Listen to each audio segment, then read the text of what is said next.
I'd just like to say thank you very much to Sally and to Queen's for, this is a bit scary, for inviting me to give tonight's lecture. I don't think I've had any greater honour and privilege really in my entire career. Stephen and I were very good friends and colleagues, and in fact I first met him when I was thinking of applying to Harvard, and somebody said, oh, Stephen Livingstone went to Harvard, why don't you talk to him? And really he was incredibly generous. I couldn't believe that this lecturer was just meeting with me, somebody that he didn't know, and encouraging me. And that was, I think, the pattern of Stephen with everybody, and certainly the pattern that was to continue in terms of his support and mentoring for me. So really, I'm more than delighted to be back at Queen's giving this lecture, and I'd like to congratulate Queen's on really its terrific law school, an international law school that I think is a tremendous tribute to everybody here, to Sally, and of course to Stephen's legacy. So tonight, and I should just also say it's really lovely to see so many friends and colleagues here tonight, and a lovely reunion in ways. So tonight I'm going to talk about the role of human rights, and it's really a sort of reflection, I think, of some of the work that I've been engaged with, both practice and which many people in the room have been engaged with, but put in a kind of global context of what was happening, peace processes on human rights over this period. Right, I've got to figure this out. And it's kind of a circular history. So what I'm going to really suggest is that peace processes saw a use of human rights that was trying to build human rights into a practice of politics. Human rights not just as abstract, universal values, but as something that would be quite integrally woven through politics. I'm going to suggest that this practice has gone through some distinct phases. First of all, from 1990 to 2000, what might be seen as the rise of the practice, the winning of the argument that human rights might have something to do with mediating ends to conflict, and not just that they should be pure mediation exercises. I'm going to suggest then that from 2000 to 2010 or so was what we might consider the fall of the practice, and then that we're in presently in what might be seen as a situation of disillusionment. And I'm talking globally here, but in some senses, of course, there's still a peace process here that fits in some senses in this context. But I'm going to suggest a little bit optimistically that in some sense this period of disillusionment is bringing us a full circle into the notion of how human rights can reinvigorate politics and become enabling of political space.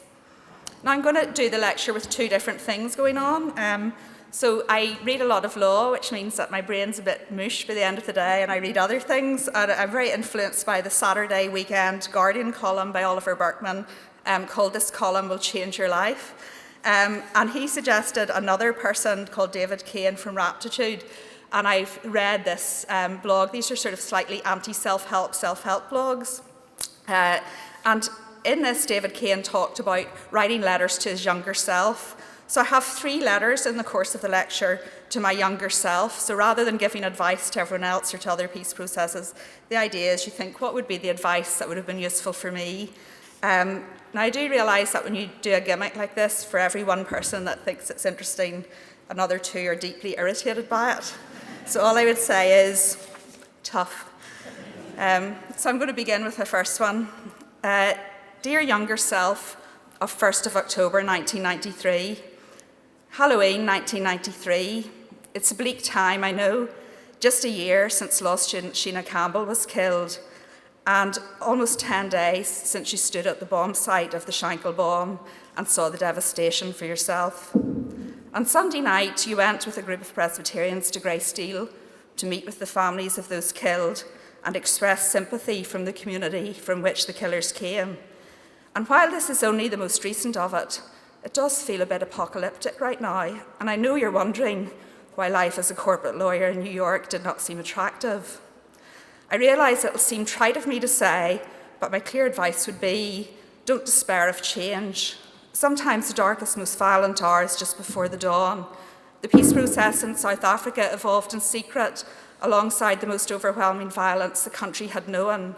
Mandela walked around Cape Town in secret with no one knowing, people facing total onslaught, the name of the government's policy for what would be its final campaign.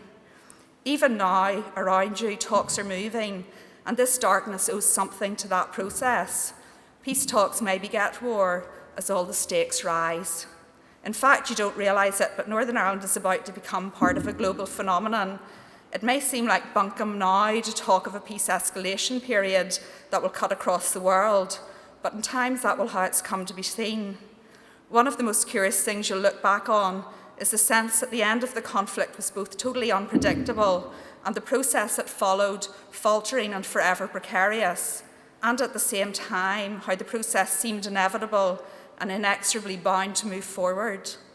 In time, a lot of individuals will come to take the credit for what has happened in Northern Ireland's whodunit of a peace process, because amazed as you might be right now, that's what it'll be called.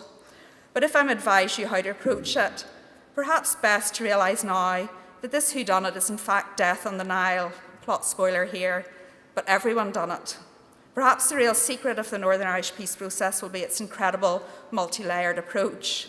Maybe everybody is right to jump up and claim the importance of the bit they did. Perhaps each tiny thing mattered.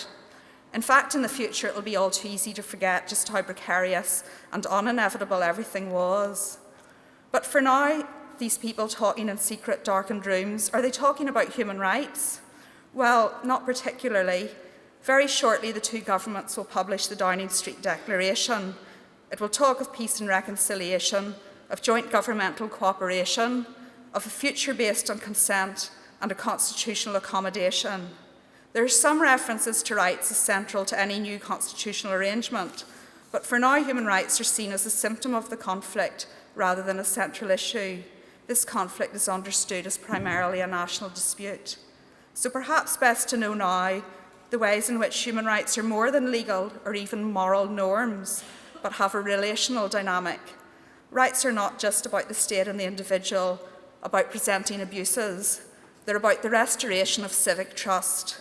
Rights-based peace building is about creating state capacity to help horizontal conflicts between people.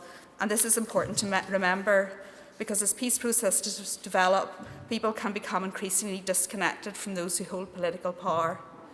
You've been on 1,000,001 cross-community activities, I know. In fact, a lot of mountains have weird trees growing on them as a result.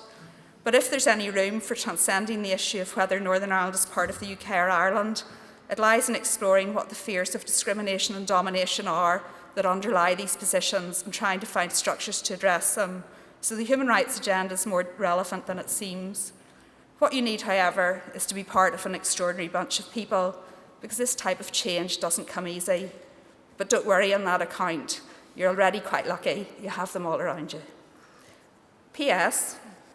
Peace processes take a lot of time. You might want to figure out a few basic things like contraception if you're going to get involved. Trying to have a family at the same time will be really tough. This is a statement from the Universal Declaration of Human Rights in 1948, coming out of the legacy of the Second World War. It's essential if man is not to be compelled to have recourse as a last resort to rebellion against tyranny and oppression, that human rights should be protected by the rule of law. And in that statement, there's a kind of theory of the relationship between human rights and conflict resolution. And it's the idea that if people are delivered their rights, it has a dampening effect on conflict. And I suppose a lot of my academic work was really looking at, well, can it work the other way around? That if, can the injection of human rights and human rights standards and protections into a situation of conflict play a constructive role in resolving it? And in some senses, during the period from where I read the letter from, sent the letter back to, I was involved, as many people in this room were, both in a practice of human rights and in studying. And in some senses, for me, the two came together because it was by studying that I sort of felt it had a resource to offer the conflict here, and also that things that were going on in the conflict here had lessons for other places. But from 1990, for complicated reasons to do with the end of the Cold War, indeed the practice of the international community with respect to conflicts arising mainly within states changed. And there were sort of three common elements to this change. First of all, that the conflict that we're talking about was mostly internal conflict between states. And secondly, that unlike prior to that time, these conflicts began to be resolved mainly by face-to-face negotiations between states and their armed opponents. And thirdly, again, unlike previous times, human rights and humanitarian law, which had gone through a tremendous rise in the 1980s, had come to be seen as having something to do with these processes of conflict resolution. And so there was a context set that has caused many of the academic and practical debates. First of all, the result of these peace processes were that there were inclusive political settlements reached, where many of those who had been at the heart of the conflict were brought into the new political order and the new dispensation. Secondly, that often this political settlement was reached through a formal agreement, which had a legal, contractual, constitutional type dimension. And thirdly, across hugely different conflicts and transitions to democracy, there was broadly speaking a common framework, which was that ceasefires and commitments to end the conflict were coupled with a constitutional big bang, a new power map for how power would be held and exercised. And those three elements caused three sort of issues. First of all, that the people that had been most responsible for conflict were now the most responsible for peace. Secondly, that these agreements didn't happen in a time of victory for any one side, but involved deep compromises on behalf of all the sides, and those compromises become translated into implementation difficulties. And thirdly, that the combination of the common framework really meant that short-term demands of peace, having people demobilised and moving into ceasefires and removal of emergency legislation, got coupled with longer-term ideas of rehabilitating rule of law and the justice and political institutions. And sometimes these things didn't always sit easily together. But actually, the scale of the practice was hugely overwhelming. In 1991, for example, there were 19 peace settlements in internal conflicts, which was 4 times the amount in the previous 2 decades. In the last 20 years, 82% of conflicts have ended through peace agreements, and only 7 with military victory, and most of those in interstate conflict. Only 2 internal conflicts have ended with military victory, and they happened this century, Sri Lanka and Lebanon. So really there has been a very huge global practice. I have for many years been doing a database of peace agreements, and we now have 1,200 documents in about 103 different jurisdictions. And given that there's only roughly about 93 states in the world, so nearly over half of the world has had a formalised peace process, conflict peace process and peace agreement. However, these agreements, I think, when we look at the relationship between human rights and the politics of the peace process, created both opportunities for the promotion of human rights and also constraints. First of all, I was involved in the Committee on the Administration of Justice, very much there was the idea that human rights were both symptoms and causes of conflict. They were structural causes of conflict, but also as conflicts developed, human rights abuses were part of the symptoms of conflict as well, and often cause and symptom were in very mutually dependent relationships. And that human rights, having been part of the problem, had to be part of the solution. But there was also a need, I think, to understand that human rights often had to be understood in a close relationship to the deep politics of reaching some sort of new power map for the future. And of course, it might be easy to say, well, we should have ceasefires and then work out the power map. But if people are making compromises in terms of their positions on the conflict, they need to in ways see what they're getting out of those compromises. So the two inevitably go together. And this resulted, I think, in human rights being seen and being negotiated as part of a complex set of trade-offs. And you can see this in different ways. I was very struck. I was actually asked to sit on the prisoner release body, and I met a British civil servant who was telling me about that. And I said I was very surprised at the prisoner release positions. And he said, oh, were you surprised the British agreed to this? And I said, no, I was just surprised it was negotiated because it was such a categoric provision and it was such a deep issue. And he said, well, you have to understand, we bought lots of things with that. So I said, what do you mean? He said, well, we watered down the independent element in policing, and we got rid of executive powers for cross-border bodies. Now, other people will have different views of whether that's what went on or not, but the point is that different people within the negotiations had a view that a set of trade-offs were made. And if you remember, those of you who voted in the referendum, we were all told you can't cherry-pick. And implicit in that notion was the idea of you can't cherry-pick because these are interlinked commitments that sit very carefully together, and once you pull the thread, the whole thing unravels. And this was very similar in other contexts. So in South Africa, for example, rights were understood as part of a democratic transition as well as a transition from conflict. But matters like Bill of Rights began to be common ground because white populations negotiating the South African government realised that they weren't going to get strong minority rights protections. And so although they'd been opposed to Bill of Rights during the conflict, they moved to a position of seeing a Bill of Rights as protecting them in the new majority regime.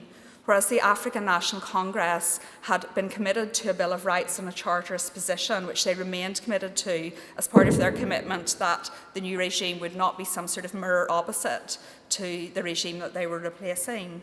And so, strangely in ways, a Bill of Rights that had been a very divisive issue during the conflict became a sort of more of a shared point, although of course there was disagreement as to what rights should be in it. In Bosnia, a very different context, human rights in ways were intended to provide some sort of substance to a very fragile central state in a context where the deal essentially gave ethnically cleansed powers and entities the ethnically cleansed territories that they had wanted. And over time, the human rights agenda was meant to reverse that, return minority populations to their districts, create some substance to the centre state. So again, a principled role for human rights, but one that was very much tied up to the political deal. So human rights in peace agreements are shaped, I think, by three key things. Firstly, the central deal over access to power and the balance of power in that deal. Secondly, by the human rights abuses of the past. So people don't sit down and just decide abstract, idealised human rights institutions. They very much try to respond to what they see the problem as being and the abuses of the past. A third element that influences are international norms and pressures. So for example, parties often see international law as a sort of chic language in which to write peace agreements and are prepared to buy into the language, but also, depending on the context, certain processes have much more international pressure than others. Ours actually, it may have seemed internationalised to us, but was relatively less internationalised than other processes. And these play out, I think, in different ways and to different degrees across different conflicts. So, for example, often where the conflict resolution process is focused on separation of peoples and territories, as the Middle East process was in the Oslo process of the 1990s between Israelis and Palestinians, then there often can be very little mutual incentive in building human rights as a common structure because the parties don't contemplate themselves as really having any mutual interest in doing so. In other conflicts, for example, Darfur, Afghanistan, the processes are very internationalised and the international community calls the shots. And there is a pattern where you can see a lot of human rights built into those contexts. However, there are contexts where part of the reverse side of the coin from internationalisation is that there's very, very little commitment from the elites to the deals and very little real deal going on. And as a result, the deals look very good in human rights, but have a very low chance of implementation.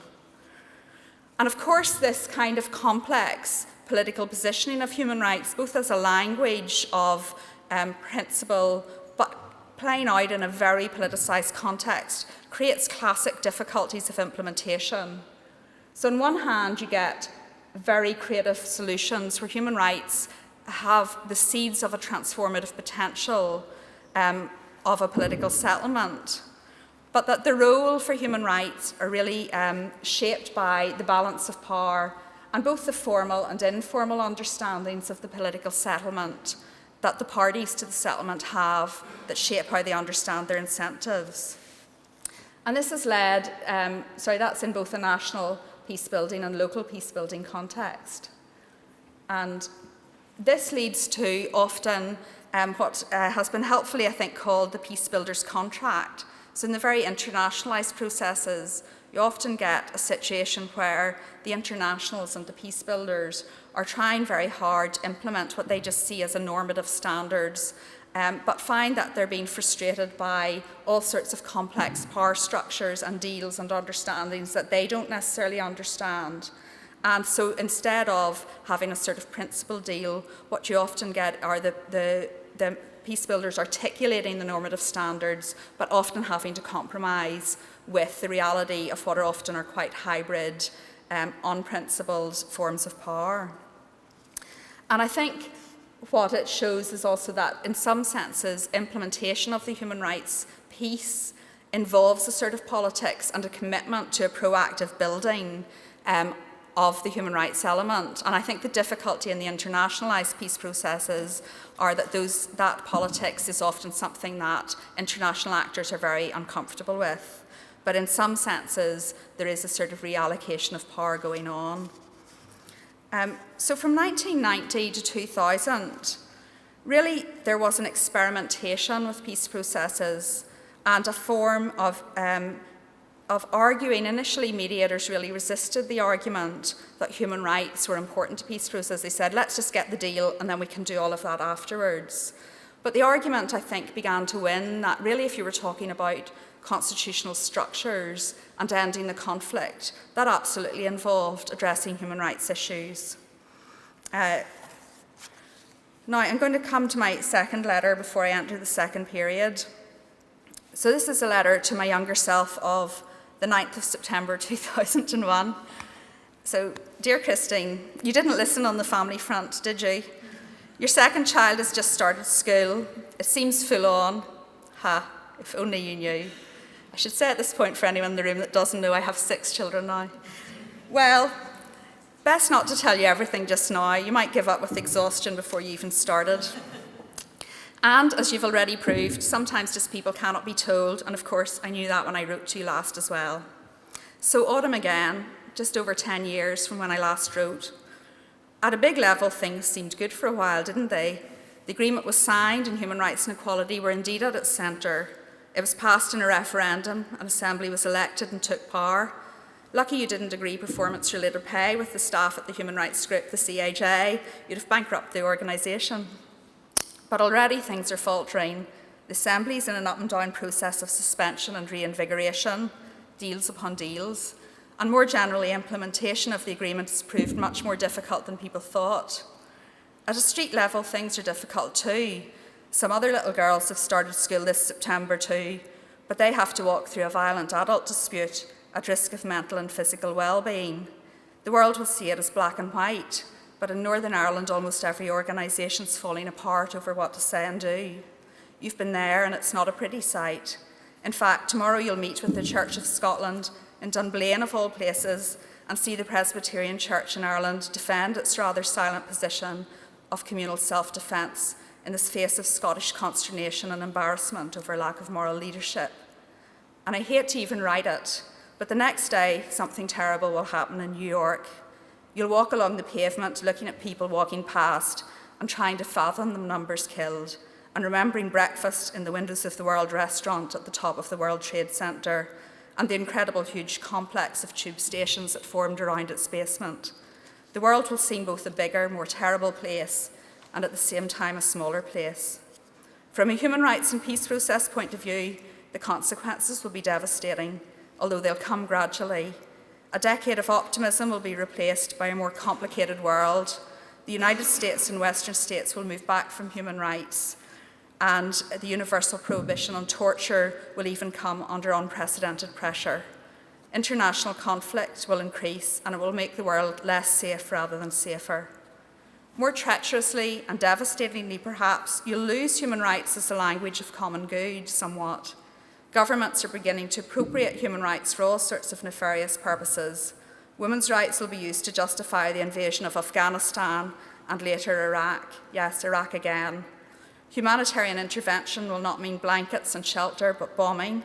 In fact, you're now beginning to enter a world, the full extent of which will only become clear in around a decade or so. So I don't like to write this to you when you're hoping for the best, but the next years will bring a new sort of challenge and some of it will be bleak. My only advice is really to understand the ways in which core values have a resilience that cannot be attributed to law. Time and time again they resist defeat, and this is worth holding on to. Relationships will also help. On a local level too, you don't see it, but the fallout from the Troubles continues. It'll never really be talked about as a thing, but there is a form of more invisible, insidious price. Cherish each other. So the changes that happened from 2000 and on, and it almost does date to the moment of 2000, it was more complicated than just the World Trade Center events in September 11. It was a very complicated combination of the rise of international law and some of those elements of the war on terror. So first of all, on September the 9th, 1999, the UN Secretary General produced secret guidelines. They've never actually been formally published, although there's nothing terribly secret in them, on how human rights should be approached within peace agreements. Interestingly, in Sierra Leone, there was a peace agreement signed in July 2000, and these guidelines were only circulated the week before the deal was signed. And as a result, the UN mediator, who had been right behind the deal in Sierra Leone up to that time, actually signed the agreement, but wrote on the front a rider saying we only signed this because he had received the guidelines and felt he couldn't breach them, saying we agree to this subject to, we don't agree with the application of the death penalty or the blanket amnesty. So this peace agreement contained a very personal amnesty for the leader of the Revolutionary United Front, the RUF. So that act and the drama of the peace agreement having the rider very quickly sent out the message that the UN was now moving to be a normative mediator and not sign certain peace agreements. But also there was increased regulation more generally. For example, in 2000, UN Security Council Resolution 1325 on women, peace and security was passed by the UN Security Council, a major first for women having a UN Security Council resolution. And it said that women needed to be included in peace negotiations and that that peace agreement should adopt a gender perspective. Kind of stochastically, the International Criminal Court, which had a back history that dated right back to Nuremberg and the attempt to have some sort of permanent criminal court, reached fruition in 1998 and came into force in 2000 and started to open its doors. But perhaps in ways that hadn't been anticipated, the first case that was taken was the indictment at the behest of the Ugandan government, whose hands were not very clean on human rights and abuse issues either, indicted the leaders of a very, quite a bizarre and terrible group, the Lord's Resistance Army. But that led immediately to a very politicised and complicated role for the court. And although people had argued that there were ways to work around a so-called peace-justice dilemma, the International Criminal Court brought that dilemma to the forefront, because how could you have a peace process where you were really indicting people? Also, the world did embark on a new concept of humanitarian intervention, as the letter referred to, and the idea that there should be force-based approaches to ending conflicts and not just forms of mediation. And of course, the world did change in a lot of complex ways with September 11. And I just want to suggest that the shifts are quite hard to make something of, but one of them was a phrase that I've heard actually several times said in the UN since that period: the peace and justice debate is over and justice has won. And in one sense, some of that was true and some of it was positive. But it came hand in hand with a kind of dark side, and that was that there was increased force-based intervention and co-opting of the discourse of human rights as a tool of states to achieve strategic instrumentalistic ends. Also, I would say this was a period where people began to become somewhat disillusioned with the implementation of peace agreements and where it was leading. And in some senses, I think, although these things look like opposite forces, the peace, justice and debates over, and justice is one, and forms of force-based intervention, in fact, I'd suggest they're in ways two sides of the same coin, because if you're kind of disillusioned with where peace processes are going, you maybe want to sort of legislate through and push through a kind of more enforcement approach. But also there were curious pressures to continue the practice that weighed against this more, this sort of less mediation-focused approach. And that was that along with the war on terror, there was a discourse that failed states were a source of global terrorism and that there needed to be more attempts to end conflicts through mediation in places like Somalia that were seen as places from which threats against Western states were emanating. Secondly, there was an international infrastructure now in place that had grown up through the 1990s. The UN had reconfigured, the African Union had reconfigured, the Council of Europe had reconfigured to build a peace-building architecture, and that was still there. And also there was a conflict resolution logic still driving the ends mediation, because in the end of the day, there's only really three ways to end conflict. One, you can just stand by and wait and see who wins, and quite often in these wars of attrition, people don't win. Or you can intervene militarily to try to ensure somebody wins, or you can talk and mediate an end. And often, for all the moral ambiguities of the last option, it was more acceptable than the prices and the costs of the first two.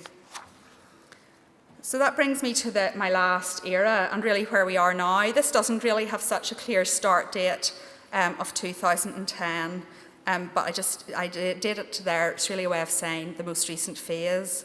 And I think what we're seeing at the minute is really an era of disillusionment. So we see a continued practice of peace, of resolving conflicts through peace mediation, but it's scaled off somewhat. So whenever we track on our peace agreement database, what we're now seeing are large numbers of peace agreements, but in less conflicts being resolved through peace mediation, and much more agreements within conflicts. So multiple agreements, repeat agreements.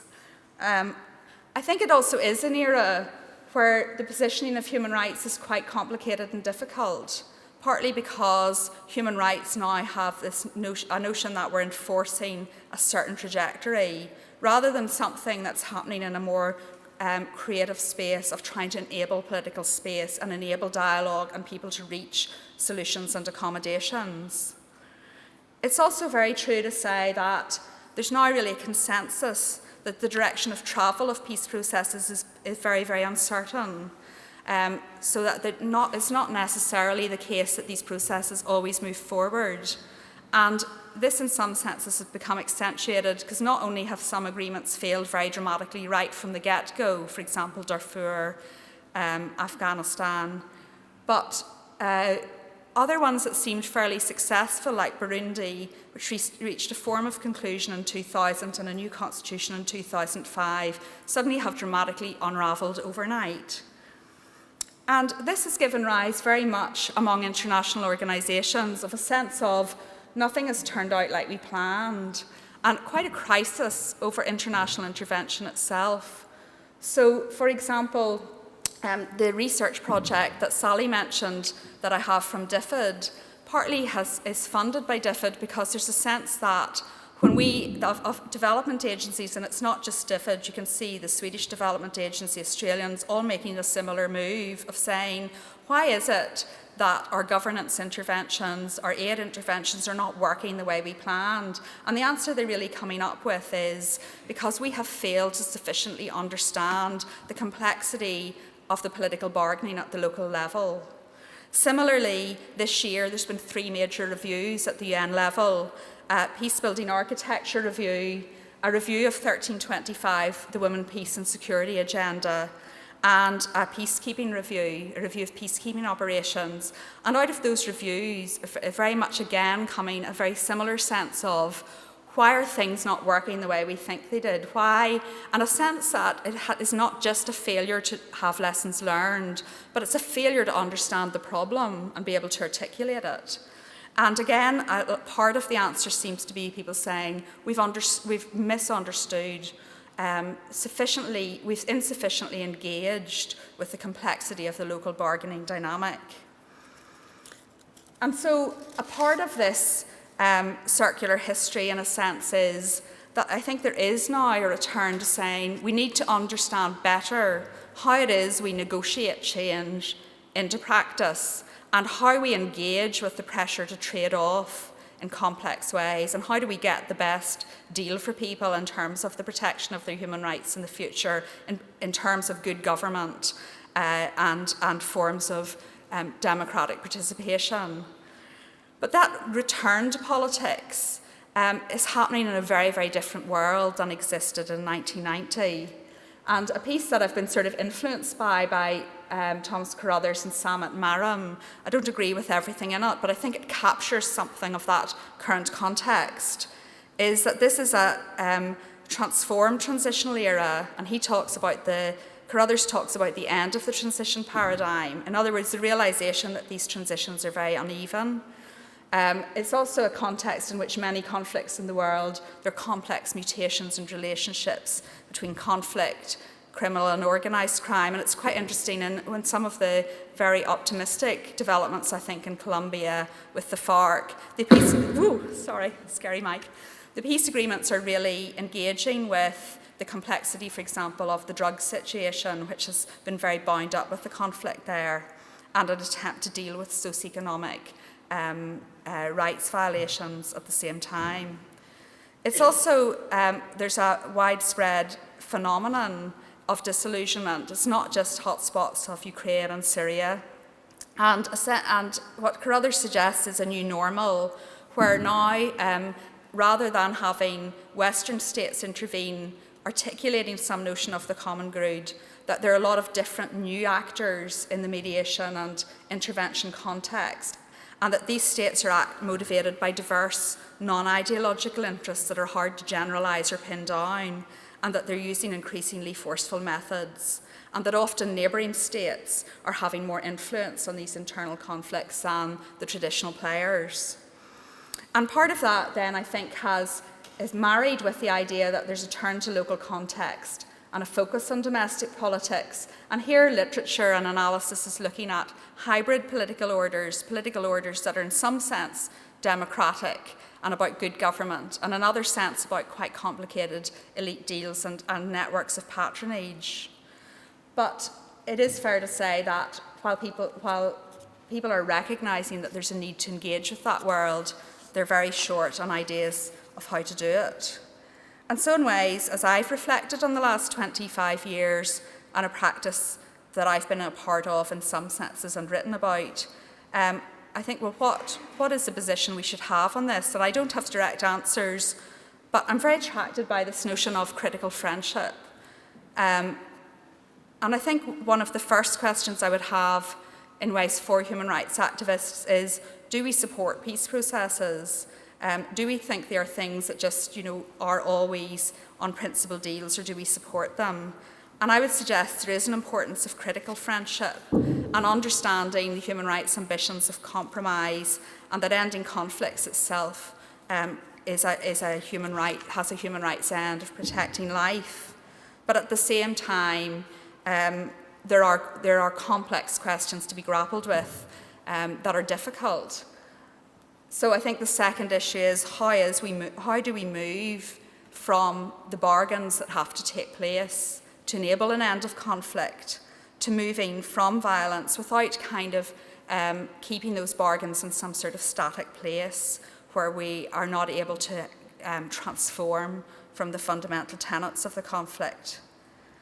I think at the heart of how to do that is really how we forge an approach to human rights as a political practice, and that it does involve reallocation of power, and that it has to remain focused on transformation. And in this global context, a part of the challenge of articulating that didn't really exist in 1990 is how do we at the same time work to create shared values in the new global marketplace and this political marketplace that I've described that is so ambiguous and so problematic. I'm trying to do some of this through the projects that Sally mentioned, and I've put the website addresses on them there.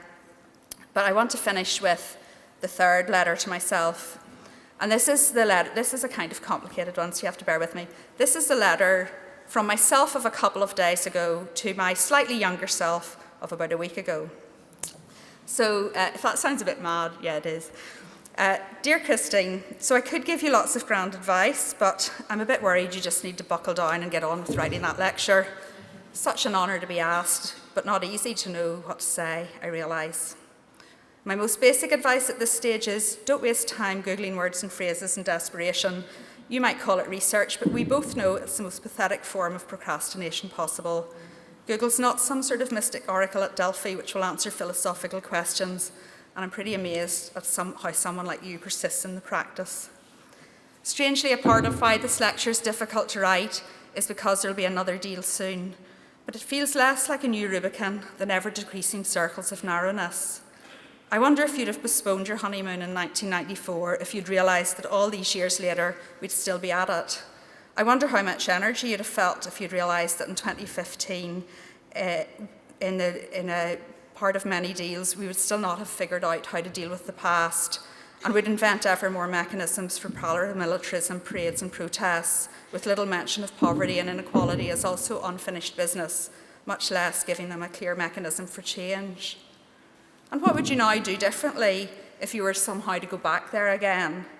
The human rights community didn't really have a clear plan or proposal for dealing with the past, just advice as to lots of bits of it. Should you have had? Would it have been possible? Or did you need time and space to move on a bit before you tackled that one? In other conflicts, they seldom could agree the past in the main peace agreement. The civil service now faces radical downsizing. It was never part of the agreement's agenda. Should it have been? Would that have affected implementation? And did you all not invest enough in politicians and political leadership? There never really was a South African moment where the parties from different ends of the political spectrum crossed from trying to win the conflict through the peace process institutions to trying to solve each other's problems and help each other sustain the momentum and be better than they'd planned to be. Apart perhaps from a brief moment of the Chuckle Brothers, or more depressingly, the recent move to save the special advisors. But did anyone ask for that moment or help articulate what it might look like? Who was it we thought would do that? With all sides announcing that they had won their vision of the future, who was there left to argue for the space of the middle zone of compromise and for it to be a radical space of transformation rather than one of detente and ongoing trade-off? The middle space of compromise has been really difficult for everyone to love and embrace and argue for or see any transformative potential in, even the human rights community. You've gone and done it, haven't you? 25 years of human rights and peace processes. Okay then, what did that give you? Legitimacy in peace processes. Northern Ireland, Colombia, Turkey and Kurds, lots of adverts for the lecture. Queen's has got its social media strategy in order. I told you this was silly. Where is it going? Really? You've Googled where is it going? Just where is it going? Metro optical Ethernet, where is it now? Where is it going? Asian bond market development, where does it stand? Where is it going? Decentralisation, where it came from, where is it going? Healthcare management, where is it going? Asbestos litigation, where is it going? When will it end? Homeland security, what is it and where are we going? Going postal, stage adaptation, well I know how it feels. I Let You Go, Sunday Times bestseller, a tragic accident, Only Ever Yours. Strange that. But you know, there's no such thing as a neutral Google search list, don't you? Each one customizes over and over again based on all your past searches and cookies that invisibly follow you through everything you look at. This silly list is in some strange way a jumbled production of all the dreams you've explored, the things you've tried to acquire, the people you want to be, the friends you've searched for. This accounting is peculiarly insignificant and peculiarly significant because it's only just for you, a search for the future that's always silently and invisibly customised from your very particular past. Google, of course, didn't start this. No, the Greeks had palimpsests, manuscripts where the text was scraped or rubbed off to make way for other documents, written over and over, time again, ever mutating, always with traces of what had been before, rubbing through, writing anew, rubbing and changing, inscribing the future over a past that will never entirely disappear. If I'm to give us both last advice, this would perhaps now be it. Best not to talk of successes and failures in peace processes, because this is never over. This is the inevitable inscription and reinscription of a story that always looks backward and forward all at once in the attempt to construct the present. It's a shifting story where you can move backwards as well as forwards, and where moving forwards is always a struggle because the past continues to press through and to shape visibly and invisibly. Transformation can all too quickly be owned, fingered, and subtly rewritten, or even erased by the old hands of the past.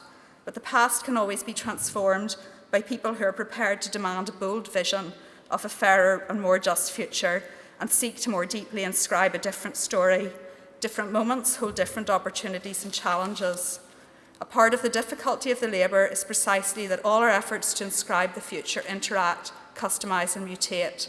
That is an inevitable part of the peace process way of being, and perhaps also of the practice of human rights itself. We've no common script if we do not constantly write it. So what would we boldly write and build just now? The stasis of the present is no more inevitable and inexorable than the conflict of the past was. If we could imagine and bring about a better way of doing things, I've no doubt it would have global significance. It's not just war and uncertainty that creates ripples. Such an imagining would require a lot of time and energy, and it would take an extraordinary bunch of people to do it. I know that sometimes you just don't know anymore. However, Northern Ireland is very lucky. Whatever its failings, the peace process has come much further than most. And look around you, a bunch of extraordinary people still exists. Yours sincerely, Christine. Thank you.